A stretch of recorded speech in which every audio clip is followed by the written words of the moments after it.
Good morning. Welcome to the F-18 case study of the jet mishap that occurred on April 6, 2012.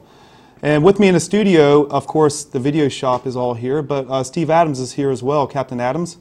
And he will be available on link, as well as his email address, which is smadams@vbgov.com, so that you can either send him some instant messages or email him with questions or follow-ups or anything you want to about this presentation at any time. I know it's 9 o'clock this morning on Monday morning. I'd like to first ask everybody out there, if they could, send Captain Adams either a link IM or a email, and just let him know that you're there so we can try to figure out who is out there. And he's going to try to accumulate those numbers as we start. This presentation will be open for discussion at any time that you feel like you have a question for myself regarding this presentation. Please don't hesitate to send them in.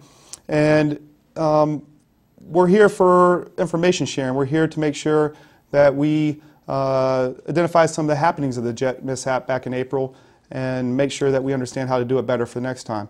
First of all, this is C shift today. I know out there in the world it's C shift, and this was an A shift incident. But many people on C shift was affected because they spent time at the incident scene. They were called back to the incident scene during the crash.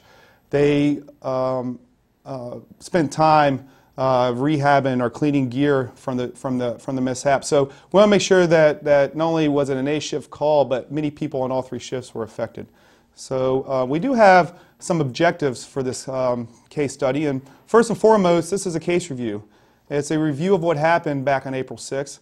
And any case review indicates that we'll look at what happened in the sense of what happened that day, but then we look at areas for improvement. So we'll do a case review. In that, we'll review the ICS, the incident command system that occurred in this expanding incident. Because not only does this incident provide insight on when we expand from a house fire, from an apartment building fire, from a commercial fire, how to expand into the next 8 days. And there are incidents that will occur in the city, and this mishap is one good example for which we'll be active for about 8 days. And the third thing we like to do with this case study today is look at the strengths and certainly the weaknesses of the incident. A note on that is we don't want to sit there and place blame on any one person or any one group or of the responders that made critical decisions early in this. It's not about that. What it is about what we did really well, and then areas that we can improve so that if we're ever presented with this incident or one similar in the future, that we can be better as a group. What's interesting about this case is that we'll go into the mutual aid and automatic aid side of it. Everybody knows that Virginia Beach has a robust mutual aid and automatic aid relationships with its neighboring departments, and it showed out here very well for not only the incident itself there on Burneck Road and Fleming, but it showed very well for us trying to backfill the city. As we know, we have automatic aid with 5 stations, and the automatic aid means for these fire trucks and responders come off base or out of their city automatically without being requested on our dispatch. And of course, we have 4 Navy firehouses in the city that provide that. And we also have a very robust mutual aid agreement with the City of Norfolk, Chesapeake, and Portsmouth, and that led very good in the future because led very good for that incident, I'm sorry, because at the time our city became very depleted very quickly, requiring the needs for apparatus from other cities to come in. We'll get into the crash site itself. And just to review that morning, and it was a beautiful day. It was about 50 degrees. And the next slide will show that about 50 degrees, and we had a northeast wind about 15 to 20 miles an hour. But I'm going to go ahead and draw a little bit on this slide and show you a little bit about how this aircraft was taken off. If you see on the runway right here, this was runway 23 left, and that was the runway that the aircraft was taken off. Military jets have to take off in all aviation, not just military jets, need to take off into the wind. So the wind is coming out of the northeast, coming this way, and so the jet takes off into the wind, as you can see. The circle here is where the jet actually landed, and the circle there indicates that it really was in line with the path of the aircraft. As the jet's coming this way, the crash zone was right there. Very familiar with the APZ, accident potential zones. This was a 2, so as you can see, the APZ was a 2 for where the aircraft actually ended up. What's interesting about this slide as well is you can see that 290,000 takeoff and landings occur every year. And what that tells you is that accidents involving aircraft or aviation usually occurs at critical time of flight. In this case, if we have 290,000, almost 300,000 times that we have a naval aircraft taking off or landing in the city, there's really potential for mishaps. In this case, it was over 6 million times that an aircraft had taken off or landed before the last mishap happened off base. And so we were due per se, and not only were we due, the numbers will show that at some point a mishap will occur. We have that many times of taking off or landing. So we go to the next slide. And this was a slide. If it's not stretched out okay on your screen, guys, the most important part is a picture here on your video, on your screen, more so than the words. But it was April 6th, which was Good Friday. At 12:06 is when the first call to 911 occurred. So we're guessing the mishap occurred right before 12:06. It was very sunny out, very few clouds in the sky. Temperatures were in the 50s, and northeast winds at 11 miles an hour. But it was gusting. It was pretty brisk that day and gusting. I'm going to go ahead and draw a little bit on here again to show that runway 23 left right here, as we talked about. And the aircraft has taken a flight towards the ocean, as you can see. And Mayfair Mews, again, is right here. Densely populated, as we know, the ocean front, through our risk analysis and knowledge of that much of the ocean front, knows that it's very well populated, very dense. The area, the fire training center is down here, and that will play out in the dispatch tapes in a minute when Greg Benshoff heard that the plane crashed in South Bird Neck Road, not north, so he made that change pretty quickly. This is Bird Neck Road coming up here. 264 is running east to west here, and of course we have the ocean down over here. So as we get into the aircraft itself, the aircraft itself was an FA, which is a fighter attack, and Delta means that it was a two-seater. And the reason it was a two-seater aircraft was it was a trainer, and the plane itself was a training aircraft, so it had a pilot in the front seat and a pilot in the rear.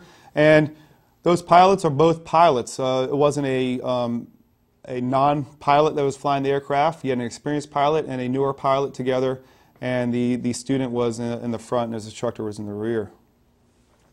The dispatch itself. We're going to go ahead and play the dispatch, and I will be quiet during the dispatch. The dispatch from the ECCS occurred at 12:06 and 32 seconds. You can read as the dispatch is going on some of the information that the dispatch was receiving, and the call takers were very busy there at one point. And we'll go ahead and play that dispatch now. Car, Battalion 1, Engine 11, Engine 8, Engine 3, Navy Engine 31, Ladder 11, Ladder 8, Fire Squad 3, Rescue 12, 14, 8, 1420R, 1425, 827R, Safety 1, EMS 5, MCI 2, Battalion Group Zone 14, 8, TAC 4, and EMS 3, report of an aircraft accident, 900 South Bird Neck Road, 900 South Bird Neck Road, map points L Lincoln 8-4, 1207. Investigated 2 dispatcher.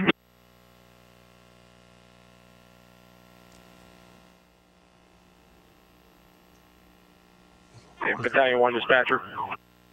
Battalion 1. This is going to be on North Bird Neck Road, not South Bird Neck Road. We have heavy smoke in the area. We'll advise on arrival. 10-4, we're getting further reports that it may have hit an apartment complex at 1001 Fleming Circle. That's what I copied too on my MDT. Yeah, that heavy smoke in the area. Okay, so you heard transmissions from the dispatcher, and of course the dispatcher from the call takers at the 911 center was receiving reports that this aircraft had crashed. And then the dispatch occurs. And as the dispatch occurs, if you notice, it's a very long dispatch. We go from fire engines to supervisors, groups, battalion groups, car. Then we go on to the EMS units, MCI units. Of course, police are dispatching their units as well. And when we do our community risk analysis and we decide what to send, this is a lot larger of a dispatch than what we would send to if a 7-Eleven was on a fire, of course. And we front-load that intentionally, and the intentional side of it was that go heavy, anticipate the worst. In this case, it proved to be very necessary to have that much apparatus, not only from the fire department, from Department of EMS and other agencies to respond because of the potential for injury and of course the potential for fire, which is noted. So Captain Benshoff is with Bob Oceaner, Master Firefighter Oceaner, and they're leaving the training center. If you heard the dispatch, he said 900 South Bird Neck Road, and the training center is at 927 South Bird Neck. So Benny made note very quickly that it wasn't near. When I say near, it was very near, but it wasn't there at South Bird Neck. It was actually on North Bird Neck. He could see the smoke column. The way it kind of went down for myself was I was at CP Shuckers. I was meeting with, at the time, Captain Reynolds and Captain Wilkerson for lunch. We had just completed the BC process. So we were meeting there for lunch. We met there at noon. I walked into the restaurant at 12 noon, almost high noon. Of course, did not see anything out of the ordinary. And as I'm approaching to the as I'm in the restaurant, the waitress comes up to me and says something to me. I'm in uniform. She says, sir, and I didn't respond back. She goes, Chief. And so I already had my Diet Coke, and I thought maybe, I don't know, maybe something wrong with my Diet Coke. Didn't know really what to expect. I turned around. My back's to the front of the CP Shuckers. She asked if that's normal. She points to the front window, and of course, if you look from the west out of CP Shuckers, just a large black column of smoke. What Captain Benshoff was describing as while he was driving. At that point, the pager hadn't gone off. The radio was still silent. I kind of paid for what I could pay for, which for my salad, and I left. And I was approaching 24th Street westbound, and the dispatch started going on. I was at Barberton Drive by now. I'm sitting there in the parking lot at Barberton and 24. I'm trying to figure out what to really say, and Jim Ingledew once told me that his father taught him sometimes it's better to remain silent than open your mouth and remove all doubts that you're an idiot type thing. And so I've remained silent on the radio. And the reason was I really didn't know what to tell the dispatcher. I really didn't know, other than we had a lot of smoke in the air. I assumed that it must be some kind of incident of large magnitude, but I really didn't know where the incident was to pinpoint.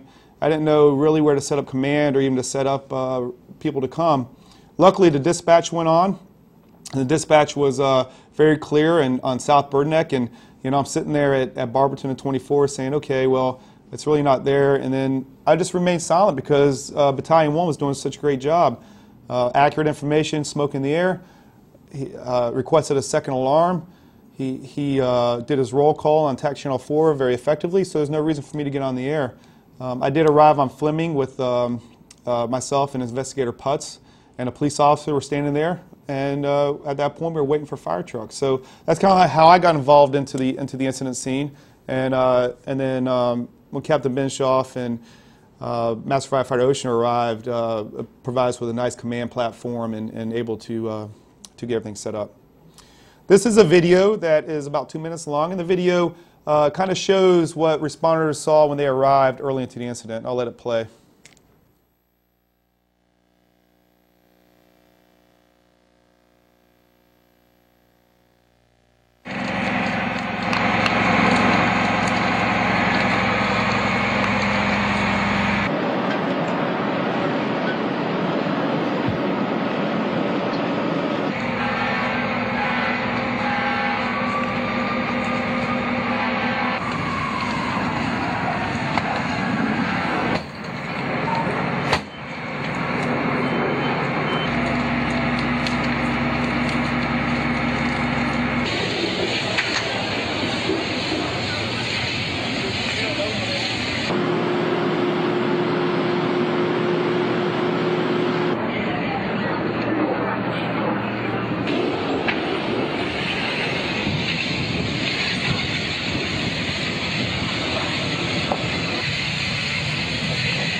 Okay, that video demonstrates some of the fire that the first arriving units saw when they arrived. I'm going to transition to a different slide real quick to try to show a little bit of a diagram of the incident scene itself and talk about strategy of the initial arriving units and the tactics it took to suppress a large fire. I'm going to go here to the pin and draw a little bit while I'm speaking. Battalion 1 came from the south to the north. So Battalion 1 approached from this direction from the Fire Training Center, going northbound on Bird Neck. Myself approached from the area here, 24, and then up to Bird Neck Road and came in to Fleming. So Battalion 1, and this area here became where the incident command post ended up being. And it ended up being a very good location for a lot of reasons. The main reason was that the smoke, which was leaving this area, was all heading this way because it was a northeast wind. So the smoke was outside the command post. It was a very, very good vantage point what was going on. What we talk about when we talk about initial decision making, I'll talk about a walk around. In this case, a drive around was necessary. By approaching from 24 up this direction, I got to see that much of the incident scene, which was very, it was necessary in the fact of seeing the magnitude of the fire. I did not see what we end up calling the Delta Division. I couldn't see eyeballs on that, but I knew with this much fire in this direction here, I'm getting kind of cluttered there, this much fire here, that there had to be potentially some more buildings on fire in this direction. The aircraft itself approached from this runway that we talked about from 23 left and landed about where ladder 8 was set up here. There was actually a scar mark in the asphalt, and then it punched through this building here and came to rest, as you see. So that's kind of the trajectory of the aircraft itself. So with myself and Putz were set up here, Benshoff and Bob Oshner comes in here, sets up Battalion 1. We had to start making our incident objectives. And the incident objectives were very clear from the get-go. They were announced on the tactical channel. And the first thing was search and rescue. In this case, had to be the main desire. From there, fire suppression, and third was hazmat control. So Engine 11 and Ladder 11 were coming from the house. Engine 14 was at the Fire Training Center getting ready to do an evolution, so they picked up from that. Engine 11 let Ladder 11 go through, and you're looking here at this and saying, where's Ladder 11? Why are they over here on the 24th Street side? Or in the true sense of ICS, the Baker side, the B side. And Benny and myself, Battalion 1 and myself, as Ladder 11 pulled up, the engine let the ladder go to lay in, but as the ladder pulled up, it was clear that by setting up a ladder truck in this position, we were just going to go ahead and block off all potential units from coming in because it's one way in and one way out. So we had to really be concerned about that. So Ladder 11 was then asked to drive around here and set up, and at one point they were not hesitant, but they realized that we were making a good call for that because there was a huge amount of fire over here that they had kind of all to themselves for the first several minutes of the fire. The tower ladder came in here and backed in with great position. Ladder 8 did. A supply line was laid in, and Engine 8 ended up supplying Ladder 8, and Engine 11 had their own water supply there in the front.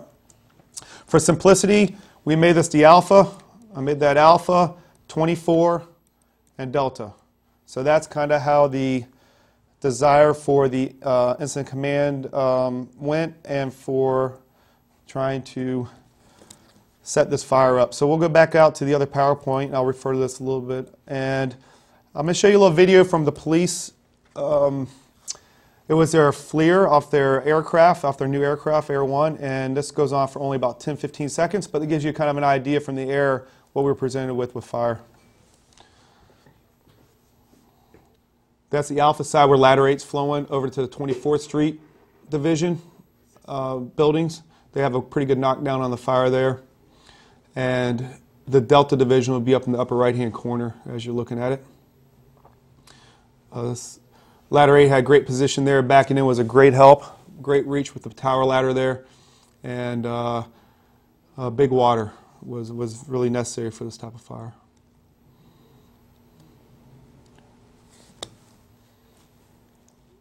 So let's look at this graphic here, which is a neat graphic to talk about what Engine 11 did.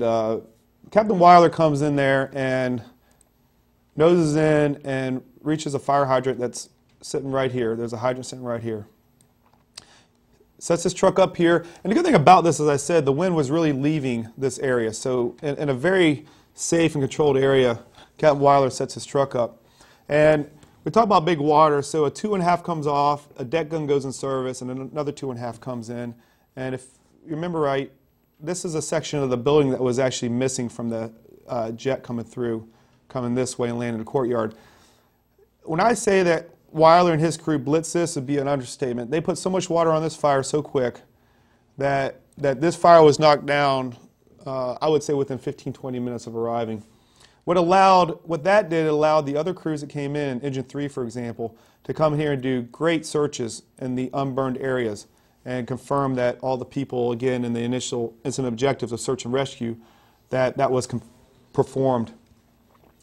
Ladder 8, again, set up right here, turntable to the rear, tower up here, just using 2 guns just to really get effective knockdown. It was pretty incredible. Chief Hutchison arrived, and when Chief Hutchison arrived, he was sent with an assignment to the 24th Street Division. And over here on this side, I had actually spent time in this parking lot here. If I can draw, my mouse won't go that far over. There's a parking lot right here if you see my mouse. And that's when I was going to announce command and put myself there. But like I told you earlier, it's probably better to remain silent at that point because I didn't know the magnitude of the incident.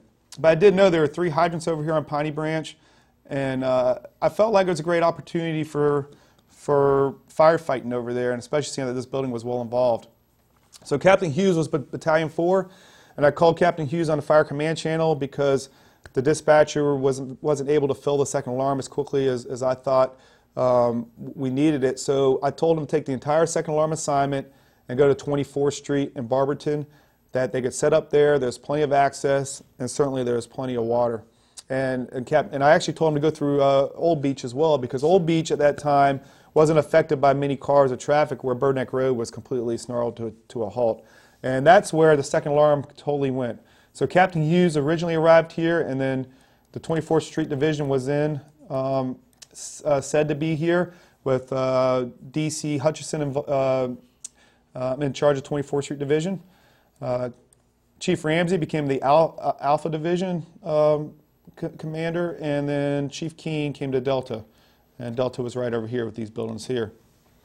So the IC was then working pretty well, and things were going fine. We're getting a lot of water on the fire. Search and rescue was occurring, and here's a good picture of the 2010 look of the building before the jet went through, and here you can see the hole in the building as the jet made its way through. The actual scar on the asphalt was about right here. A police officer, a sergeant here early off, which was great. Here's Investigator Putz and myself, and we're waiting for water, which is a good thing. Be able to get our plan together. What's interesting about this slide is very important, is a Detective Katie Mary and this officer, the sergeant here. This right here, I can't draw that far over, but I'm going to try to arrow it. I'm not doing a very good job with that, guys. But right over here is a business office. As you can see, there is fire showing from up here, this eave of this hipped roof. Obviously, complete involvement up here of this attic. Fire was traveling this direction, and this business office contained the computers and the files of all the tenants of this elderly community. So this officer here, and Katie Mary, at one point came in here and removed as much as they could from this office this office area. They then could allow us later to have access to files, and that did become a consuming fire at some point, which was a good call early. The Alpha Division, we'll talk about that. I'll show a slideshow as I'm speaking. There'll be a slideshow going on about Division Alpha. And the neat thing about the Alpha Division was it became the most visible part of the crash scene, because with the limited ingress and egress, the media really only had one really view to get, and that was the view that you're seeing there.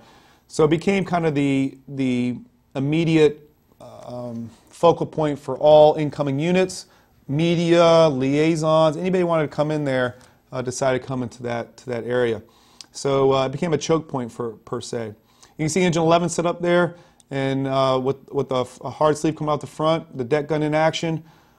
You can never make a mistake but put water on a fire, especially a fire that large, and that's what Captain Weiler's group did. The ladder comes in and just with 2 guns and well-placed water, just annihilated that area on the Alpha side with Chief Ramsey as a soup over there. Some pictures of the command post that was set up right next to Engine 11. You see some of the aftermath there. That's actually, as you can see, where the aircraft actually punched through. And the courtyard on the other side is where the aircraft became to rest. Utility issues, you can see some of the overhead poles there. So Virginia Power was requested early, obviously. Gas lines were being affected. And so we had a lot of utility issues as well. A lot of good search and rescue going on there with and sometimes without hose lines to protect the fellows. But they made some good risk analysis and made entry into some of those buildings. So that's the Alpha side. The pilots themselves, as you can see in this photo here, this is where the pilot, one of the 2 pilots, descended upon a roof and punched a roof here, and then landed back where this lady's townhome was onto a concrete patio, in which she made a 911 call saying she had a man in her backyard on her patio, and he probably looked pretty entertaining to the lady wearing his flight suit and all that. The courtyard, this is looking from the 24th Street side with the Alpha right here. Here's the plane in the courtyard. It was pretty amazing to see, obviously, to see the aircraft itself sitting there. And at one point, I told the dispatcher, Bird Neck Road Command dispatcher, confirming 3 buildings on fire, 1 aircraft down, and it was pretty much surreal when I actually saw the tail of the aircraft there. But it became almost a symbol of the firefight itself, as that aircraft sitting in the courtyard. The 24th Street Division. You can see, before I get into the video of this, you can see a heavy fire involvement. And the aircraft itself never touched this building. This is all from 1,800 gallons of jet fuel that was in the wings of this aircraft. And as the aircraft broke apart and landed where it did and stopped where it did, the topography of the earth brought the fuel to where you see it now. So if you look at the color of some of this fire and certainly the smoke generating on there, it certainly have structure burning without a doubt. But you certainly have a very heavily fuel-fed fire for which it is defeating. Firewalls are being defeated, and you're having catastrophic failure of floors. And some of our firefighters, Ladder 11 especially, did some great searching in there without protection of hose lines, did a great job. And I'll get into the video section, and I'll speak a little bit why it's going on to give you a good sense of what's going on 24th Street. Again, Chief Hutchison's in charge over there with Captain Hughes, who was Battalion 4, and Car 7 were in charge over there. The middle section there between Delta and 24 is a huge amount of jet fuel still active there. We'll get into the foam application by the United States Navy, Navy Mid-Atlantic here in a minute, but that is so saturated in jet fuel and almost a war-looking zone over there because of the failure of excuse me, I just got a note from the staff. But as a failure of some of the brick and the structure there, the veneer was just an indication of the heat and the amount of intensity of that fire because of the jet fuel. And as you see some of the parts there, the aircraft, most of the aircraft that burn off is because of the carbon fiber. We'll discuss that in another couple slides. But carbon fiber burned away here and went airborne and became a particulate that was of hazard, but certainly that led to why the aircraft itself looks as it does. So we've been going for 30 minutes right now, and it's 9:30. I'm going to go ahead and take a 10-minute break for 2 reasons. First of all, we need to go ahead and get ourselves together here in the fact that audio and video, we want to make sure that we're doing okay with that. But certainly at the firehouse, I want you to make sure you'll have a time to get up, stretch your legs, get a cup of coffee, and come back in 10 minutes, and we'll reconvene here at 9:40. So look forward to seeing you back in 10 minutes.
Hey, welcome back.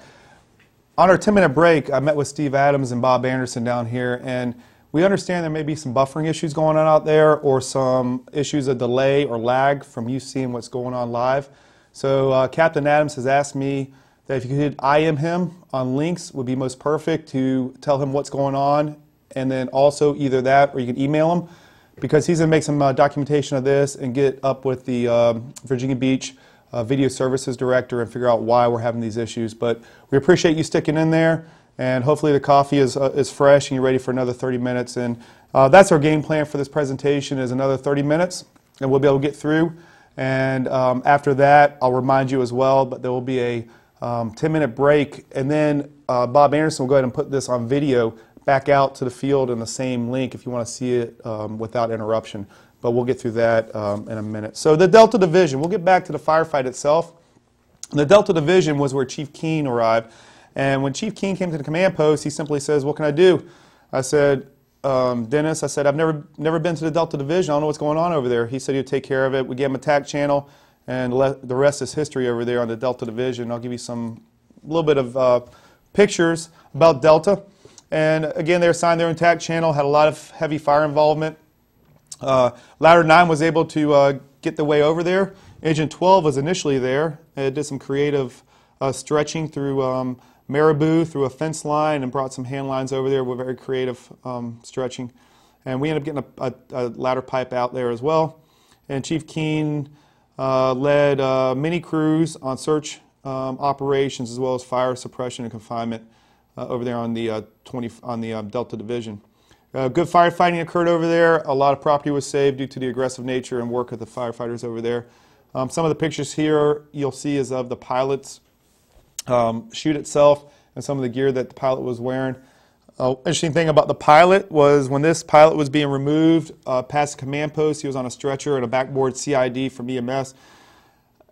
I went over and asked him, I said, is there any ordnance on the aircraft? And he confirmed that there was none. So about 25 minutes into the mishap itself, we were confirmed that there's no ordnance on the aircraft. He did say as well, he said that's one thing they always taught him in school was never landing your own soup. And he was close. He didn't actually land in the fire, but he certainly was very close to where the fire itself was. Application of foam, as you see, and is very prevalent not only on the ground and where the aircraft itself, but certainly to the structures here, is that 1500 Oshkosh from the Navy was just incredible and provided a lot of great suppression with foam to, again, not only the aircraft itself, but to the buildings itself. Bird Net Command controlled, we have a note that at 1431 that the fire is under control. And that was probably a little hesitant on that as well. I think the firefight went extremely well, and it seemed like only probably 60 minutes to 70 minutes after, there's really no fire or for that matter, much smoke showing at all at that point. This graphic we've already seen again, just to review, command post was set up in this location here. This command post was here, right here, and then we had the Alpha Division, 24, and Delta. And when you make your divisions, obviously A, B, C, and D is what we go by for sides, but you can name divisions by location, or you can say the tree division in this case, there's a heavy tree line here. You could have named it the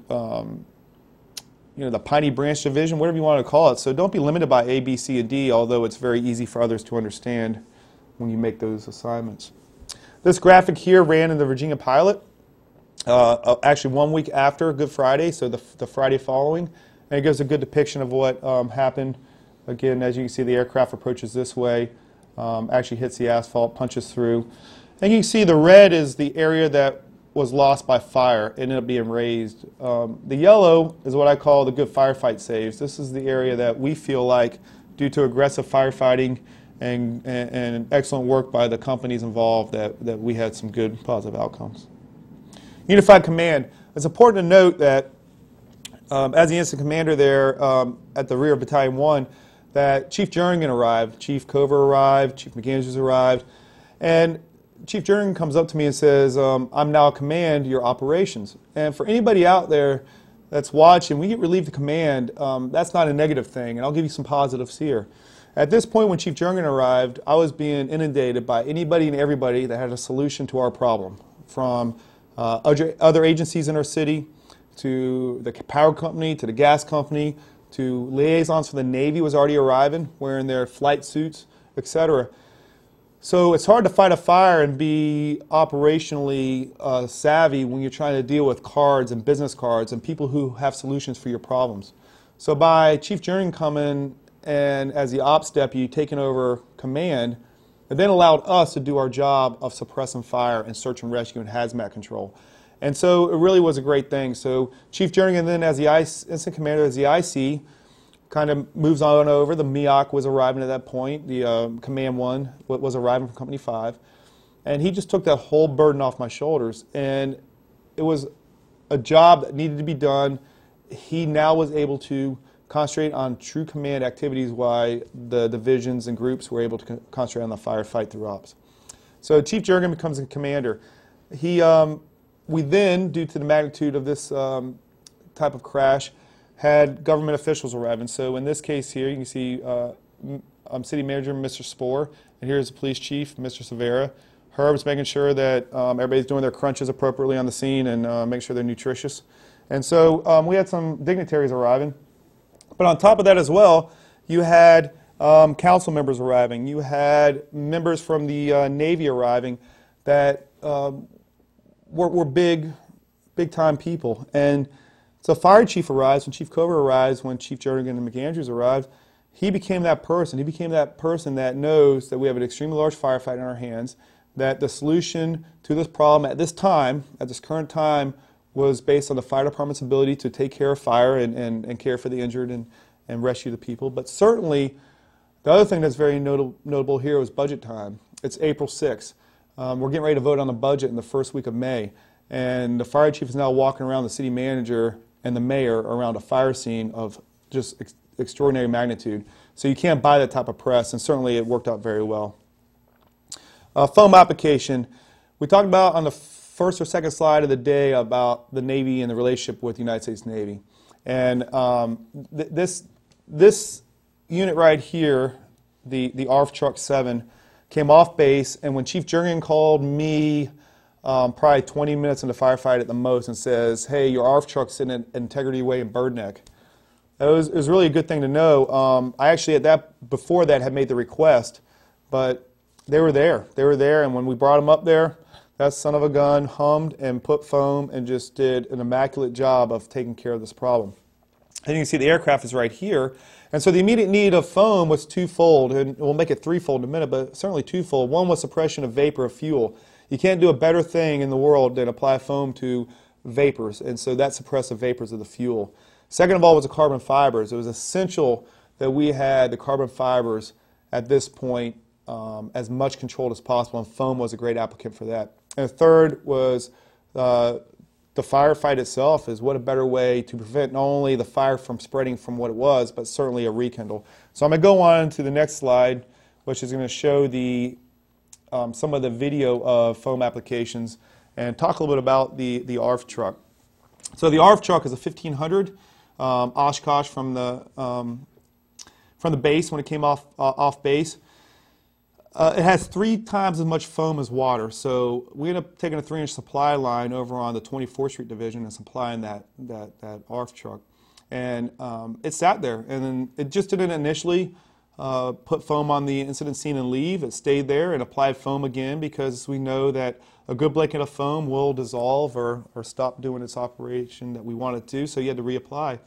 And it was really kind of nice there at the command post. One time I said to Battalion 1, to Greg Benshoff, it's like snowing, and it really was. It's just the amount of suds that were going around that scene, and it just knocked the fire out. Most of the smoldering areas, most of the smoldering areas were knocked out, but the crash scene itself just became very sterile at that point. We knew the carbon fibers being suppressed, the fuel, and certainly the firefight itself was made better. So Virginia Beach is very fortunate in the fact that we have USAR, and we have the ability to have not only to help the citizens of the country or the nation, but we have the ability to help ourselves. And so these FEMA temps here arrived, but with any application or any long-term operation, you have needs. So we have tents that are coming in here. You can see that many of our FEMA tents are now set up. And then you have, and I'm trying to point at that toilet there, the need to water and de-water your troops. So we had, in the ICS world, we ended up expanding. So we had a finance section chief, which ended up being Chief McAndrews. We had a plan section chief, Chief Lozinski. Logistics section chief, which ended up being Chief Austin. And then ops section chief, which I ended up assuming. But from there, up in the command staff, we had PIO, which was Chief Riley. Liaison, which was Chief Green from EMS, Division Chief Green from EMS. And so a lot of things are happening very quickly, but these tents were set up about 2 hours after the incident was there. Hazmat group, as I said earlier, that was one of our objectives, was hazmat. And as I play this, we can talk about hazmat. Is our hazmat group supervisor ended up being Todd Cannon from Department of Emergency Management from VDM. And he provided an excellent person to do this, because all of our hazmat, our Squad 3, Agent 3, our off-duty people were all coming to do fire suppression and firefighting. And so by allowing, in this case, Todd Cannon to do this, you're not giving anything up. You're not giving your playbook away. You're expanding for the right reasons. And we expanded with Todd Cannon from VDM. He did a fantastic job with his research, with his knowledge. Ray Heron was there and did great work as well. And so as we're talking about hazmat, decon becomes a big issue here. And you can see a decon line is set up here for technical decon. Chief McAndrews' finance calls over to Morning Pride and inquires about our gear. And first initial activity or comment he gets from Morning Pride is that the gear needs to be destroyed. Well, that's not a really good answer when we have 155 firefighters there that now has to have all their gear destroyed. When we talk about the ensemble, the boots, the helmet, you're talking about $1,900 to $2,000 a piece. And then you start talking about the backpack for the air bottle and how do you decon that. So Chief McAndrews called back to Morning Pride, and the next thing he gets is, no, you can do gross decon on the fire scene, a good 1.5 inches, wash away a lot of the debris and a lot of the particulates, followed by a good technical decon, which would be done at the fire station. He called back and actually got a hold of a third person from Morning Pride, and they confirmed that. So we knew decon was important, and you see the back of Chief Pravitz is here. Chief Pravitz, as a safety officer, became very integral in that. But we were certain that we were going to protect our people, not only from the carbon fibers, but from the fuel, and make our gear ready and serviceable for the next call. And here you go see decon, not only decon of our people, but also of HEPACO, who was the cleanup contractor. So how do we suppress or stop the threat of carbon fiber? And it's done through bowling alley or through floor sealer. And we had to go out there with many of the hazmat materials, and a lot of the application was done by the hazmat team to try to hold these carbon fibers together. Aftermath, as you can see, it is what it is. We hope to say that we're very effective in protecting many of the unburned structures. And as I come here, I can show you some of the good work done by the Delta Division owns this here. That's a good save by Delta. Alpha and 24 owns this. Great save. And then it's hard to see right here, but Chief Hutch's group saved this entire, I'll get a better look on that, guys, right here. We have a little bit of firewall breach here and a little bit of attic breach, but many of these apartments were not even touched by fire due to great work. So it is a lot of destruction, but I'm confident, as well as when I talked to Greg Benshoff about it, very, very comfortable of how we deploy resources and how we got this firefight set up to protect much of the unburned area. Aftermath. You know, what can you say? You have a F-18 that crashed into an elderly apartment building in the middle of the day, so you have aftermath. Investigation, our FMO led that by Chief Ramsey, our fire marshal led that. Did a great job. Remediation, HEPACO was brought in by the Navy to perform the remediation. Family liaison work, although the firefight was over and the search and rescue was complete that night, we never left, and we'll show you slides of our firefighters doing liaison work.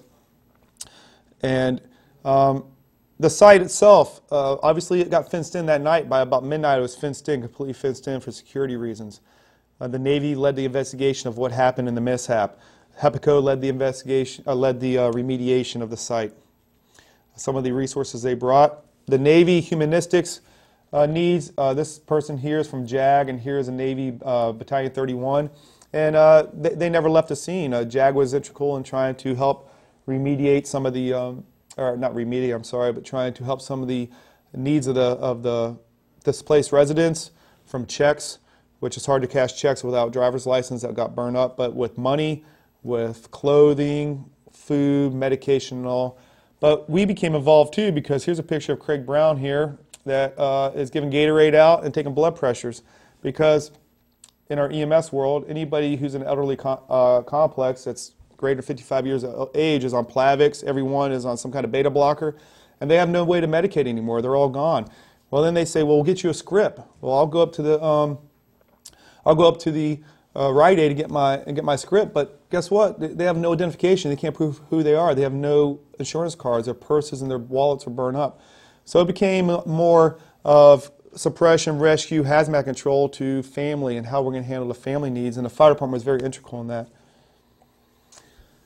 Great slide here. Chief Riley and Chief Cover. Here's Chief Cover in the corner here, and here's Chief Riley, and I can't get all the way that far over with my mouse, but Chief Riley has a microphone right here. Captain Guys, Chief Cover, JAG, and these are the residents. And it's the first day, it's the day after. They're trying to figure out what do they have or don't have? How am I affected? What is wrong with my place? Do I have anything to go home to? Is my vehicle burned up? What's going on? And at this point, Chief Riley takes the microphone over and then kind of takes over the meeting, and then a PowerPoint was made and some video was done so that they could go back there and say, yeah, I live at 1001 Fleming. What do I have? And then you pull up a PowerPoint and show them. And then from there, we go try to assist them. In the bottom, you see our firefighters in the bottom here assisting the humanistic needs and removal of materials. Reclamation, again, soil was removed. Carbon fibers were removed from downwind, downrange. Utilities were replaced. What did we bring to the scene? 15 engines. We have 20, so 15 of our 20 engine companies arrived. 6 of our 7 ladders, 2 of our heavy squads. The Navy crash truck, Navy engine arrived. 5 ambulances, 3 zone cars, plus some. But we had mutual aid assists. This was 5 alarms with a firefight, and all done in a very efficient and effective manner. A great slide here is who's involved in a mishap like this. And sit there and say that fire was the only one involved would be obviously misleading, because there's 26 departments in the city, and all 26 departments had something to do. You know, you're sitting there and say, why was the city garage, Mike? Why were they involved? Well, because when they got there and fueled all of our fire apparatus about 7-8 hours into it, they're really needed. Everybody in that list was necessary for the positive outcome of this incident. Again, this incident ran for 8 days, and we're concentrating on the first 4 to 6 hours, but it was an 8-day incident. Chief Lazinski was able, through his planning P and his planning cycles, to go ahead and get all these agencies involved and how to not only go through this operational period, but what were the incident objectives for the next operational period, and how are we going to help these misplaced people even better.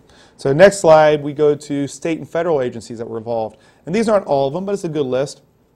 Everybody from the morgue, medical examiner's office, from the state, from Richmond, all the way down to, you see, from the Navy, CNO, Fleet Forces, numerous commands.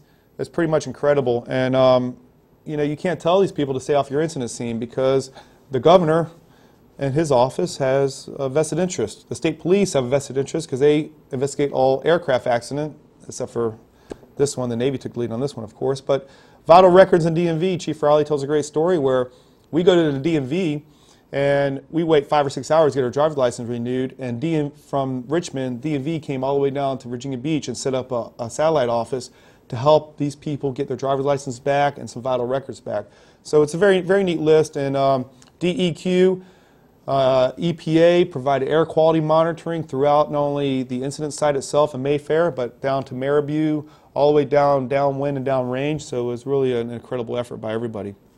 EPA again did their air monitoring and quality. Soil testing was performed, because after the fire is out and the threat of fire is gone, the citizens care about what's now in the news and what was in the news next. Where did it go? And we'll talk about carbon fibers now.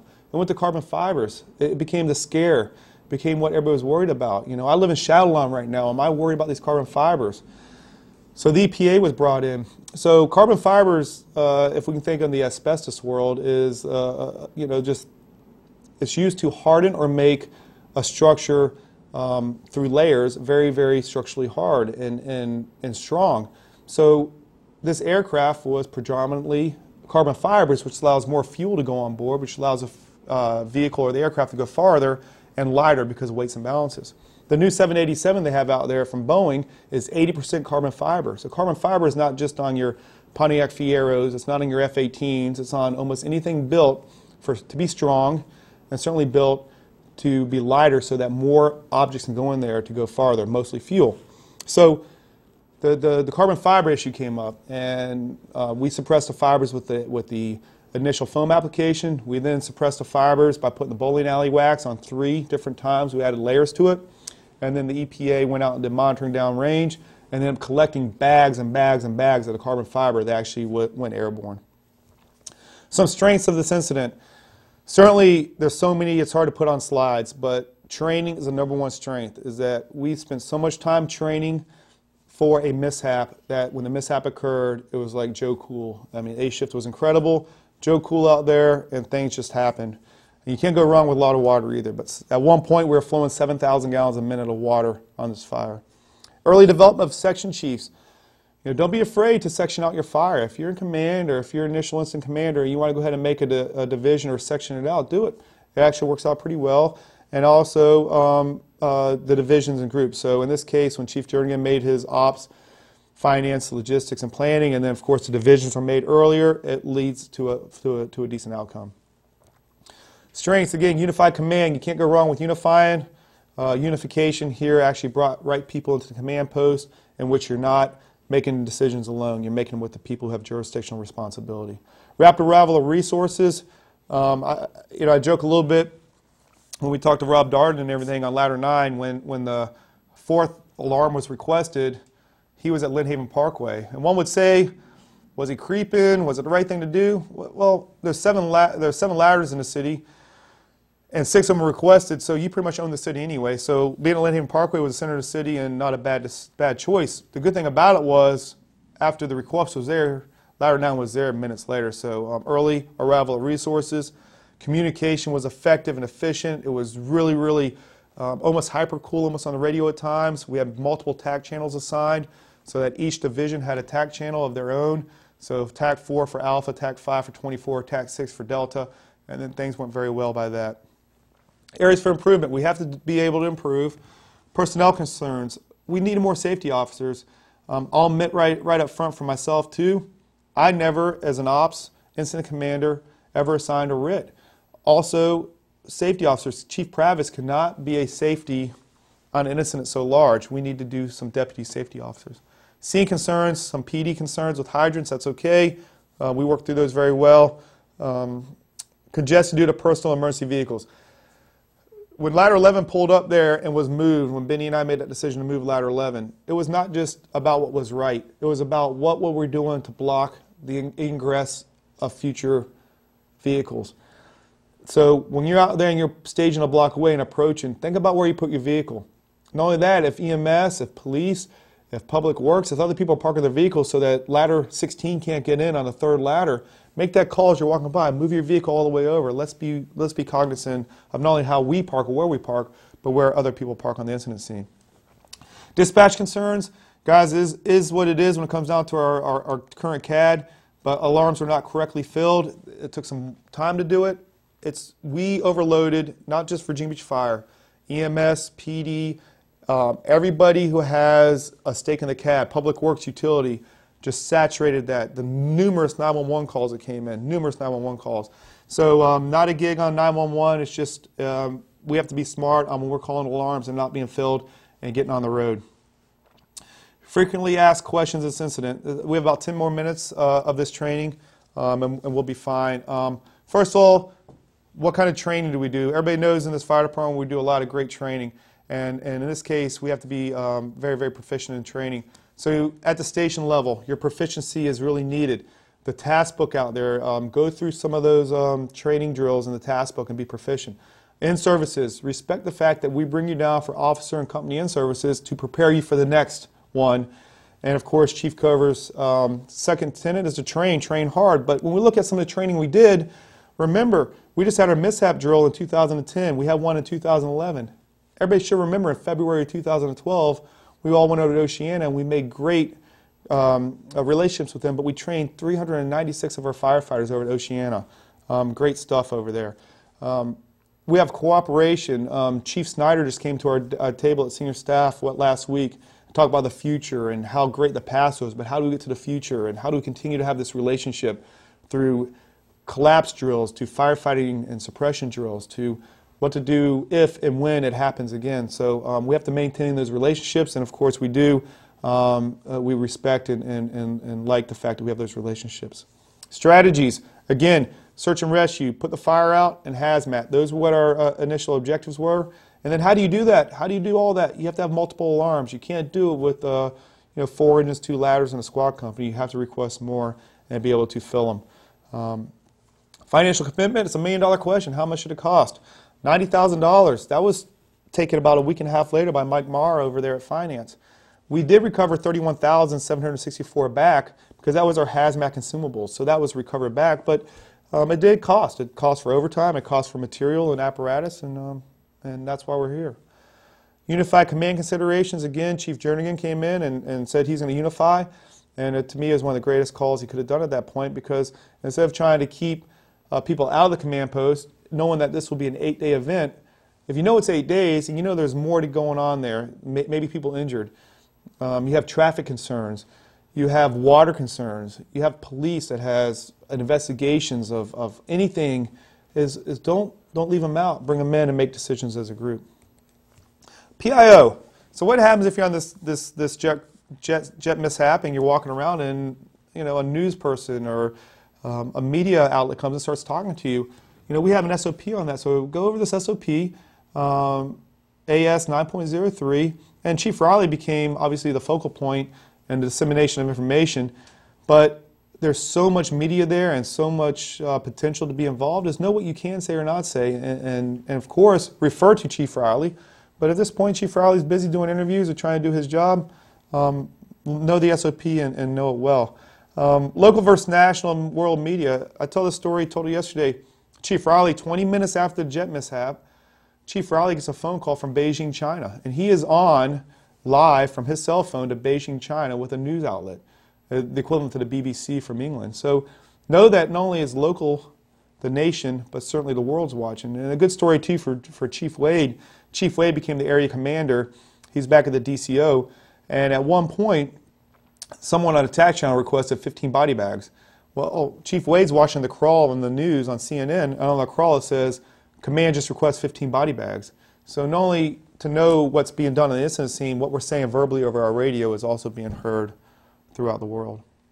So I'm going to play a video here. Before I hit the play button, Chief Riley had worked about 20 hours a day, maybe a little bit more, up to Friday following. So April 6th, the following Friday, Chief Riley decided to take a break, and then we have on C shift, we have a multiple alarm fire on Shore Drive, which is a double fatality. But in that, Art Kahn is there trying to do a story from Channel 10. So instead of Chief Riley just taking the rest of the day off, he goes out there and he engages the media. And all of a sudden it turns into about a 2.5-minute public service announcement about how the fire department not only engaged a jet crash, but engaged this fire. And again, it's budget time, so we'll play this video and show that everything counts when it comes down to a busy recognition week in media. For local firefighters. You're getting a look at all the events that happened this week, starting with last Friday's jet crash. Since then, we've seen flames shooting from a medical building in downtown Norfolk, and several homes catch fire in Chesapeake and Virginia Beach. 10 on your sides, Art Kahn spoke with Battalion Chief Tim Riley, and Art, they're stretched pretty thin in Virginia Beach this week. Yeah, Tom, clearly this has been a challenging week for first responders in this city. But, Battalion Chief Tim Riley told me that the fire department isn't the victim here. It's the people that have suffered through these ordeals that have endured the most.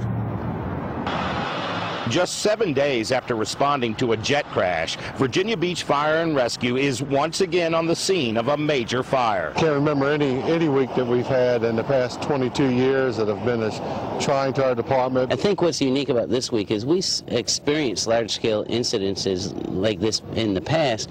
We've just never seen it over this short of a time frame. The early morning condo fire at Shore Drive and the jet crash off 24th Street make the headlines. But even on those days, Virginia Beach Fire and Rescue are answering numerous other calls for help throughout the city. The daily response for Virginia Beach Fire and EMS is about 135 calls a day. So on top of these large calls, we still have to manage this city. And they aren't just responding to calls for help in Virginia Beach. The city of Norfolk had a 3-alarm fire that we provided 2 engines and 1 ladder to help backfill their city. As we speak, we have 2 brush trucks and a tanker with 6 firefighters in Rockbridge County battling the wildland fire. And both Norfolk and Chesapeake have sent reinforcements to Virginia Beach to help them during this tough week. A region pulling together to help all the citizens of Hampton Roads. Worst times of their lives. We're here for them, and we're here to help them. If we're having a bad day, we know somebody in the public's having a worse day. The toll this week has had on them is beginning to show, along with the dirt on their faces, but their resolve remains fresh. One of the tenets our fire chief always stresses to every firefighter is hit the curveball. Don't be surprised when it comes. Be prepared and don't strike out. Yeah, you know, fire departments across southeastern Hampton Roads, not just Virginia Beach, have not only avoided the strikeout, they've hit this one out of the park. Virginia Beach Police Department has risen to the occasion as well. But, you know, sadly, in this case, 2 people did perish in this fire, and the men and women that have worked so hard out here, that fact is not lost on them, believe me. Reporting live from Virginia Beach, Art Kahn, 10 on your side. And now you have the investigation as well. Thank you, Art, reporting live. So you can't buy that type of press. Most time in the media, Chief Riley will tell you, you get maybe 30 seconds. You know, house fire, Aragona section of the city, people displaced, 1 pet lost, and you move on. You might get a picture of a flashing strobe light on a bumper. This case, 2.5 minutes that ran not only on live and re-ran on the 11 o'clock, it ran online.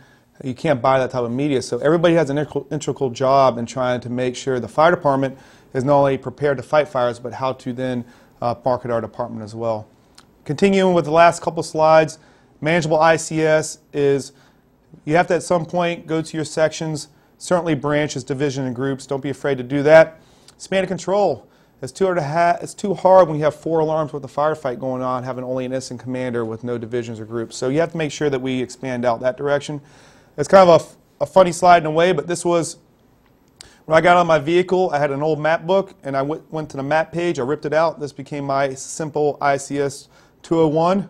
That's how I started making drawings of where things were. And Marabou, right here, I had no idea. This is Fleming. So this is the actual road that the main in and out of Mayfair Muse. But I kept on getting calls. Hey, what's the street before? And I just pulled my 201 out here and I saw it was Marabou. So whatever you have in there, I'll fill out the DF-75 later for ripping it out of a map book. But anyway, it was useful at some point there. Accountability, as you all can see and know, we certainly use Velcro management here in the city of Virginia Beach to make sure that we know where our firefighters are. As you can see, a lot of the bottom part, the gray tab that would say in this case engine 12 is missing because I sent that forward to the division. So accountability stayed with us. It would be a Chief Funiak who became the accountability officer. He did a great job doing his management here, but certainly each division had a little piece of the passport to know who was assigned to them. SOPs related to this crash, guys, is just a small list, but you know, we put out policy and direction for reasons, and sometimes in a large incident like this, they come out and you get to, in this case, all the way down to emergency management planning operations because Mark Marchbank and Aaron Sutton set up our EOC, which Richmond's EOC was set up, the Oceana's EOC was set up. So it all plays in a large incident like this. IAPs, again, Chief Lazinski, plan section, great job with IAPs. Within 4 hours of the crash, we made our first IAP and they can continue thereafter for all the operational periods. Standard protocols. As I'm starting to conclude here, guys, it is so important to understand that every relationship that we have out there, all the way here was a great picture of the Chief and Captain Guys from the Navy, the commanding officer at Oceana. Every relationship matters, and make sure you maintain those relationships. Outside resources required.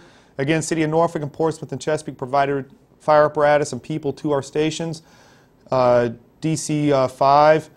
Which was Chief Wade became our area commander because at the same time this was working, there were 2 pins and another working fire in 19's area that was going on.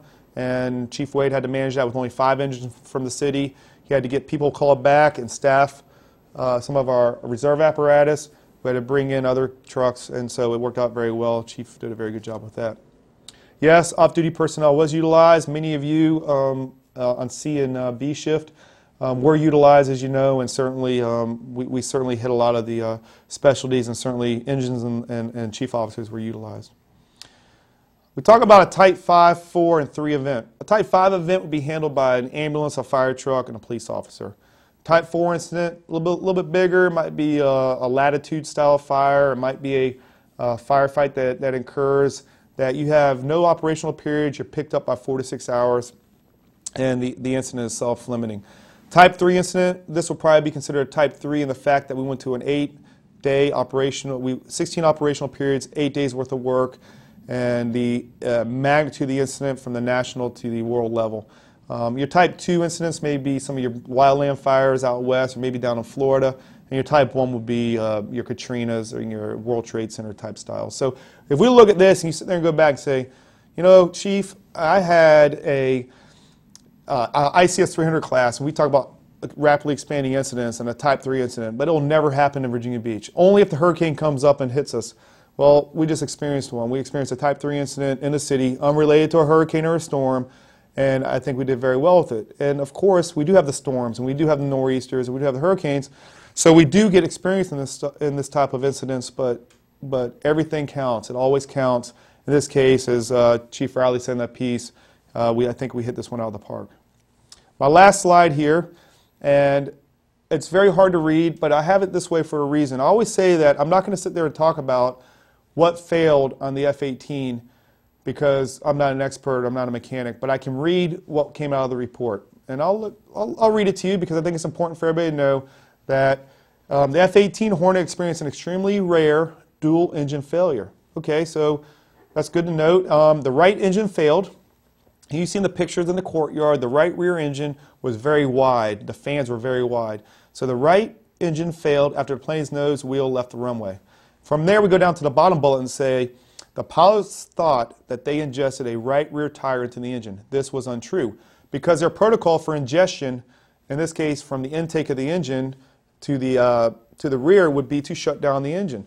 So they have one engine now who's actually, when they're lifting off, they have a right rear ingestion, so they shut down that engine. So now the engine is shut down. But the good thing for the Hornet is they fly with 2.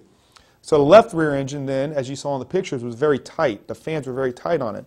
So as they started to ascend, they have one shut down and they go to afterburner. So they go ahead and throttle, go to afterburner, so the aircraft is then going to get enough flight that it can go and either get to a place that's not inhabited like the ocean, or they can return to Oceania for an emergency landing. They have a problem, and it says here on the screen that when you switch to afterburner, the remaining engine, the maximum power, the engine lost power. It was then that there was no fuel going to that engine. So now you have one engine shut down, another engine with no fuel. So what happens then? The plane starts to descend. So now it's trying to get up, starting to descend. And after 25 seconds of flight, it reached 425 feet. Not very high, not good altitude, right? And then at 50 seconds of flight, it's at 270 feet. And then 100 feet off the ground, they describe the aircraft as pitching and yawning. So it's doing this type of thing, which is considered uncontrollable, and so they punch. The 2 pilots punch at 50 feet. They punch out at 50 feet. The aircraft goes into Mayfair Mews. So that is the extremely rare dual engine problem that occurred for these 290,000 takeoff and landings a year that occurs at our master jet base right in our city. So it happened. The Navy investigated. They did this report on July 2nd, 2012 is when it came out. I'm sure they're taking all steps here forward to make sure it doesn't happen again, but we have to take all the steps here on forward to make sure that we're prepared for this next incident. So that concludes the F-18 jet mishap presentation for the day. I understand through Captain Adams and through the video staff down here that there is some buffering issues and some issues with the pipe leaving the fire training center. So I have 2 things to say. One, 10 minutes after this tape is done, Bob will go ahead and put this out, so it's being on the same link. He's going to go ahead and put this out so you can rewatch the tape version. Second of all is that he also said he's going to run DVDs of this that's been recorded, and as the DVDs are run, he'll send them out to the fire stations similar that he does to a front line, so that the field can watch it at their leisure and not be interrupted. So if there are no questions, Captain Adams, any questions I know of to? Okay, very good. And I'm getting information right now on my earpiece here that that we want you to contact Captain Adams with any of the problems with today's presentation in the technology world. Make sure that if it was buffering, if it was slow, some of the comments we got back was replaying at one point. Previous sides of the tape was replaying. So if that case, please make sure you email them or hit them on link. And we appreciate you watching. Thank you for your time, and we look forward to another presentation in the future. Thank you.